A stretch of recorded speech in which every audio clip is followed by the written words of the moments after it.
next time in Moscow. Oh, that's an interesting one.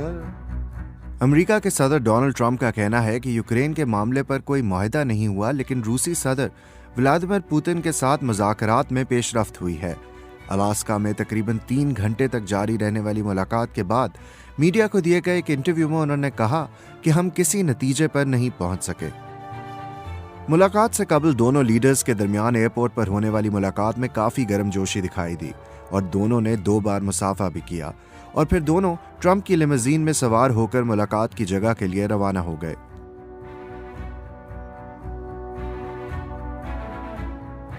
Thank you very much, Vladimir.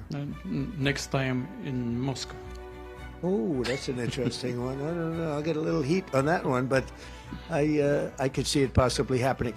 Thank you very much, Vladimir. And thank you all. دونوں صدور نے ملاقات کے بعد press conference کی، لیکن صحافیوں کے سوالات کے جواب نہیں دیے۔ پاکستان کے صوبہ خیبر پختونخوا میں شدید بارشوں اور فلیش فلڈ سے بڑے پیمانے پر جانی اور مالی نقصان ہوا ہے۔ قدرتی آفت سے نمٹنے کے صوبائی ادارے PDMA کا کہنا ہے کہ صوبہ خیبر پختونخوا کے مختلف اضلاع میں پچھلے 48 گھنٹوں کے دوران مختلف حادثات میں اب تک 300 سے زائد افراد ہلاک ہو چکے ہیں اور سینکڑوں افراد زخمی ہیں۔ ایک ریسکیو اہلکار نے بتایا کہ اب تک 130 لاشوں کی شناخت ہو چکی ہے۔ جتنے لوگ سیف ہو رہے تھے تو ان کو سیف کر دیا، باقی اس کے بعد فلڈ جو ہے وہ بہت ہی زیادہ تیز ہو گیا تھا، تو اس کے بعد ریسکیو نے اپنا آپریشن سٹارٹ کیا اور تقریباً ابھی تک 130 سے زیادہ اسی ہسپتال سے ڈیڈ باڈی جو ہے وہ لے کے گئے۔ ابھی کچھ یہاں پر ڈیڈ باڈی پڑی ہوئی، اس کی ابھی شناخت نہیں ہوئی، تو وہ بھی کل تک انشاءاللہ ہو جائے گی۔ یہ ہمیں اطلاع آ رہی ہے کہ ابھی بھی وہاں پر جو ڈکٹا ہے وہاں پر علاقوں پہ ابھی بھی ڈیڈ باڈی پڑی ہوئی ہے۔ فلیش فلڈنگ کی وجہ سے سوات میں بھی کئی گھروں کو نقصان پہنچا ہے۔ سوات کے رہائشی محمد انور خان نے بتایا، بالائی علاقوں سے اچانک سیلاب آیا اور پانی شہر میں داخل ہو گیا۔ بارش کا پانی ہمارے گھروں میں بھی گھس آیا اور کئی گاڑیاں بہا لے گیا، جن میں سے کچھ مکمل طور پر تباہ ہو گئی ہیں۔ اس اچانک سیلاب نے ہمارے گھریلو سامان، فرنیچر وغیرہ کو بھی شدید نقصان پہنچایا ہے۔ صورتحال مزید خراب ہو گئی ہے۔ باجوڑ کے رہائشی محمد سلیمان نے سیلاب کی وجہ سے ہونے والی تباہی اپنی آنکھوں سے دیکھی۔ میں یہاں کھڑا تھا جب اچانک سیلاب آیا۔ میں نے اپنے کزن کو فون کیا تو اس نے بتایا کہ اس کا پورا گھر سیلاب میں بہہ گیا ہے۔ میں نے اپنی آنکھوں سے دیکھا کہ کئی گھر بہہ گئے ہیں۔ میں نے یہ بھی دیکھا کہ 7 افراد جن میں عورتیں اور بچے شامل تھے سیلاب میں بہہ گئے۔ ریسکیو 1122 بونیر کے مطابق بشنوئی گاؤں سب سے زیادہ متاثر ہونے والے مقامات میں شامل ہے۔ بشنوئی گاؤں کے لوگوں کے جنازے اور کفن دفن کا انتظام بھی اپنے گاؤں میں کرنے والا کوئی نہیں تھا۔ قریب گاؤں میں رہنے والے محمد اسلام نے بتایا کہ میں بشنوئی گاؤں میں تقریباً 1 بجے پہنچا تھا، وہاں پر کوئی گھر سلامت نہیں ہے۔ مغرب تک میں اپنے دوستوں اور علاقے کے لوگوں کے ساتھ مل کر کئی جنازوں میں شامل ہوا، جن کی مجھے تعداد بھی یاد نہیں ہے، جبکہ 6 قبریں کھودنے میں نے ان کی خود مدد کی۔ PDMA کی جانب سے جاری کی گئی ایک رپورٹ میں بتایا گیا ہے کہ یہ حادثات صوبے کے مختلف اضلاع سوات، بونیر، باجوڑ، مانسیرہ، شانگلہ اور بٹگرام میں پیش آئے ہیں۔ رپورٹ میں خبردار کیا گیا ہے کہ شدید بارشوں کا موجودہ سلسلہ 21 اگست تک وقفے سے جاری رہنے کا امکان ہے۔ آپ کو یاد ہوگا کہ اسی سال مئی میں پاکستان اور انڈیا کے درمیان ایک کانفلکٹ ہوا تھا جس میں دونوں ممالک نے ایک دوسرے کے خلاف میزائلز، ڈرونز اور فائٹر جیٹس استعمال کیے تھے۔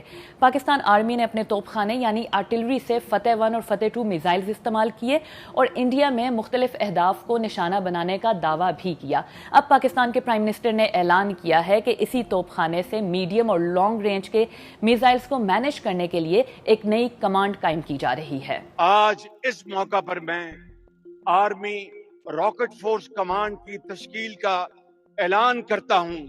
جدید ٹیکنالوجی کی حامل اور دشمن کو ہر سمت سے نشانہ لگانے کی صلاحیت رکھنے والی یہ فورس، یہ قوت ہماری روایتی جنگی صلاحیت کو مزید مضبوط کرنے کے حوالے سے ایک اور سنگ میل ثابت ہوگا۔ تو یہ Pakistan army rocket force command آخر ہے کیا؟ لیکن اس سے پہلے یہ سمجھ لیتے ہیں کہ پاکستانی فوج کا سٹرکچر کیا ہے۔ پاکستان آرمی اس وقت 9 کورس، 2 کمانڈز اور کئی ڈائریکٹوریٹس میں ڈیوائیڈڈ ہے۔ ان تمام اکائیوں کی سربراہی لیفٹیننٹ جنرلز کرتے ہیں۔ دو کمانڈز میں ایئر ڈیفنس کمانڈ اور اسٹریٹجک فورس کمانڈ شامل ہیں۔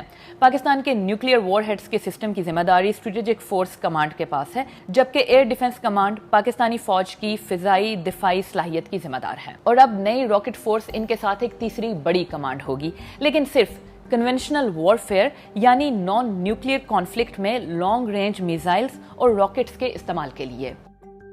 اس نئی کمانڈ کے ماتحت پاکستان آرمی کی 2 آرٹلری ڈویژنز ہوں گی، جو کہ پہلے ہی روایتی یا کنونشنل جنگی حالات یعنی نان نیوکلیئر وارفیئر کے دوران میزائل سسٹمز کے استعمال اور آپریشنز کی ذمہ دار ہیں۔ ان ڈویژنز کے پاس کم، درمیانے اور لانگ رینج تک مار کرنے والے میزائل سسٹمز ہیں۔ اس نئی راکٹ فورس کمانڈ کے بارے میں BBC سے بات کرتے ہوئے دفاعی ماہرین اور سیکیورٹی ذرائع کا کہنا ہے کہ پاکستان اور انڈیا کے درمیان حالیہ کانفلکٹ کے بعد پاکستان کی فوجی قیادت نے فیصلہ کیا کہ جنگی صورتحال میں پاکستان کے روایتی یعنی نان نیوکلیئر میزائل سسٹمز کو بہتر طریقے سے منظم کرنا ہے۔ یہی مقصد حاصل کرنے کے لیے یہ نئی اسٹرکچرل کمانڈ بنائی گئی ہے تاکہ فوری فیصلے ہو سکیں اور ہتھیار مؤثر انداز میں استعمال ہوں۔ اس کمانڈ کی سربراہی ایک لیفٹیننٹ جنرل کریں گے۔ اور ان دی اینڈ آپ کو یہ بھی بتا دیں کہ اس ریجن میں پاکستان کے علاوہ روس، چائنا اور انڈیا کے پاس بھی راکٹ فورسز موجود ہیں۔ Next generation nuclear network کے مطابق انڈیا نے چند سال پہلے انٹیگریٹڈ راکٹ فورس تشکیل دی تھی، جس کا مقصد کسی بھی جنگ میں انڈین ایئر فورس کی ڈائریکٹ پارٹیسپیشن کی بجائے کم خرچ سرجیکل سٹرائکس کی صلاحیت کو فروغ دینا تھا۔ چند روز پہلے تک یہ ایک آباد گاؤں تھا، اس کا نام بشونی تھا۔ یہاں پر کوئی 80 سے 85 گھرانے تھے اور وہ یہاں پر خوشی سے رہ رہے تھے، لیکن پھر اچانک ایسی بجلی کڑکی یہاں پہ کہ ان لوگوں پر قیامت برپا ہو گئی۔ یہاں پر ایک ایسا طوفان آیا، ایسی بارش ہوئی کہ اس علاقے کے بیشتر گھروں کو وہ بہا کر اپنے ساتھ لے گیا۔ یہاں پر یہ گھر تھے اور یہ گھر اب ملبہ بن چکے ہیں۔ یہ ایک 2 سے 3 منزلہ گھر تھا جہاں پر ایک پورا گھرانہ آباد تھا، لیکن اب یہاں پر کچھ بھی نہیں رہا۔ یہاں پہ بیشتر ان گھروں کے لوگ اب تک مسنگ ہیں، اور جو یہاں پر لوگوں نے ہمیں بتایا ہے ان کا یہ کہنا ہے کہ اب بھی 27 افراد ایسے ہیں جن کا کچھ پتہ نہیں ہے کہ کہاں ہیں۔ اس علاقے کے بڑی تعداد میں لوگ یہاں پہ اپنی جان سے چلے گئے ہیں۔ جو تندر لگی ہوئی نا ہمارے پہاڑوں میں، یہ بالکل خاموشی سے ہوا۔ وہ جو تندر لگا ہوا ہے پہاڑوں میں، ان کے تندروں کے قریب نیچے ایک گاؤں ہے، ان کا نام توتی ڈیرے، ان کو بتاتا ہے نام ان کا توتی ڈیرا ہے۔ ان میں ایک گورنمنٹ پرائمری اسکول ہے، اس اسکول میں ہمارے ایک بھائی ٹیچر ہے۔ میرے بھائی نے جو واقعہ دیکھا نا، انہوں نے اپنے جوتے جو ہے وہ اسکول میں چھوڑ کر اور گاؤں کی طرف بھاگا اور لوگوں کو چیخا، بھائی گھروں سے نکلو، گھروں سے نکلو، چلے جاؤ، پہاڑوں کو چلے جاؤ، گھروں سے نکلو۔ گھر میں 28 بندے تھے نا، ان میں 2 بچ گئے، 26 سیلاب میں بہ گئے۔ وہ ذہنی جو ہے نا وہ متاثر ہو گیا ہے، وہ بات نہیں کر سکتے کسی چینل کے ساتھ۔ وہ جو بات ان کے ساتھ کرتے ہیں نا تو وہ روتے ہیں۔ یہ جہاں پر اب پتھر پڑے ہیں، یہاں مکان تھا، یہاں لوگ رہ رہے تھے، لیکن اب یہاں پر ان کے صرف باقیات یہاں پہ پڑی ہیں۔ ان کے گھرانوں کا جو سامان ہے وہ یہاں پر لوگوں کو نظر آ رہا ہے۔ جس وقت یہ واقعہ ہوا تھا اس وقت آس پاس کے علاقوں سے بھی لوگ آئے اور ان کی مدد کو یہاں پر پہنچے۔ ریسکیو کے اداروں نے یہاں پر اپنی کاروائیاں شروع کر دی تھیں۔ اس کے علاوہ جو انتظامیہ ہے انہوں نے بھی لوگوں کو ریلیف دینے کے لیے اقدامات شروع کر دیے تھے۔